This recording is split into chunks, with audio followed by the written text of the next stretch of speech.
ببجرة سان ودوسون هاي مالنتي أحدي أفرتي بشي حملة وحم مقالة جيجا si rasmi ah looga daafuray barnaamijkan kaasoo ay munaasabad lagu qabtay buurta Kaaramarda lagu daafuray halkaasoo dheerbeeris lagu sameeyay dhiig shubid lagu sameeyay oo mas'uuliyiin kala duwan oo heer deegaana dhalinyarada maamulka magaalada Jigjiga dhalinyarada federationka heer deegaana ay ka soo wada qayb galeen isla shantii bisha maalintii Isniintii waxa dhammaan gobolada loo wada kala diray tiimam xafiiska oo agaasimayaashii iyo khibrada xafiiska iyo federationka dhalinyarada oo lagu laday iyo xubnaha liiga dhalinyarada ee xisbiga barwaaqo kuwaas oo dhammaan deegaanka dhan abaabul ka sameynaya sidii dhalinyaradu uga qayb geli lahayd barnaamijkan waxa la rabaa inuu guud ahaan noqdo mid abuuraya isdhexgal bulsho marka hore abuuraya wuxuu abuurayaa kale in ay dhalinyaradu noqdaan kuwa lahaansha dareema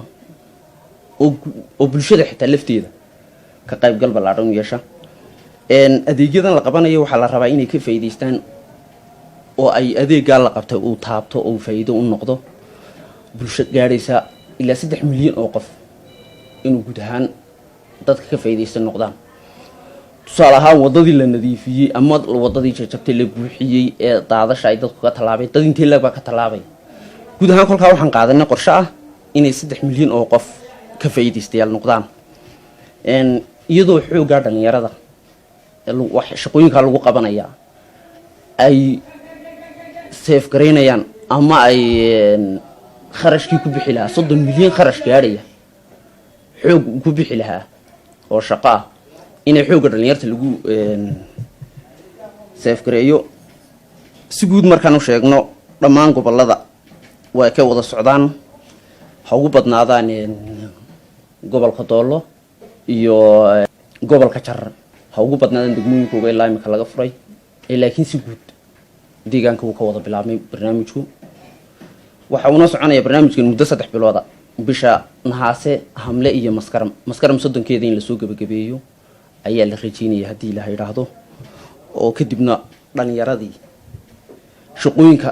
midhadhalka qabtay ee tusaalaha noqdayna lagu abaalmariyo xaflad weyn oo la qaban doono hadii la yiraahdo taasoo lagu dhiirigelinayo dadkii shaqooyinka wanaagsan soo qabtay si guud shaqooyinka ilaa imika la qabtay dhalinyarada ka qayb gashay muddo 2 toddobaad oo imika barnaamijku socday guud ahaan dhalinyarada ka qayb gashay 373 dhalinyaro ayaa ka qayb qaatay oo siyaabo kala duwan uga kala qayb galay dhirta la beeray 20700 iyo 7 geed baa la beeray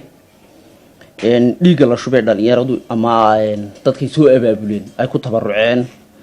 waxa la shubay 789 baag oo tabarucaada oo barnaamijkan kamid ah oo ay dadka dhalinyarada iyo laftoodii ay ama dadka dhalinyaradu soo abaabuleena dhulka la xaaray ama qashinka laga nadiifiyay ama dhir laga guray ama magaalooyinka dhexdooda waxa weeyaan 280 kilomitir celcelisahan oo 280 kilomitir isku weer dhul gaadhaya ayaa guud ahaan deegaanka min mooyaalay ilaa ay shaca ilaa iyo booq ay dhalinyaradu labadaas toddobaad u socday ay nadiifiyeen dadka wacyigelinta la siiyay ama inay shaqooyinkan iska wax u qabsaday isxilqaanka ay ka qayb galaan ama dhalinyaro kale barnaamijyadii kale maamulka suuban muxaadaraadka waxyaabaha laga wacyigeliyay 68802 qof waxbarashada dadka waaweyn adult education ka kamid ah barnaamijkan shaqooyinka la qabanayo 7641 qof ayaa isku diiwaangeliyay ama dhalinyartii samarka ee waxbarashada la siinayay makeup galaasyada ha noqoto ama dadka adult education ka waxbarashada dadka waaweyn noqoto guud ahaan shaqooyinku halka meel fiican bay marayaan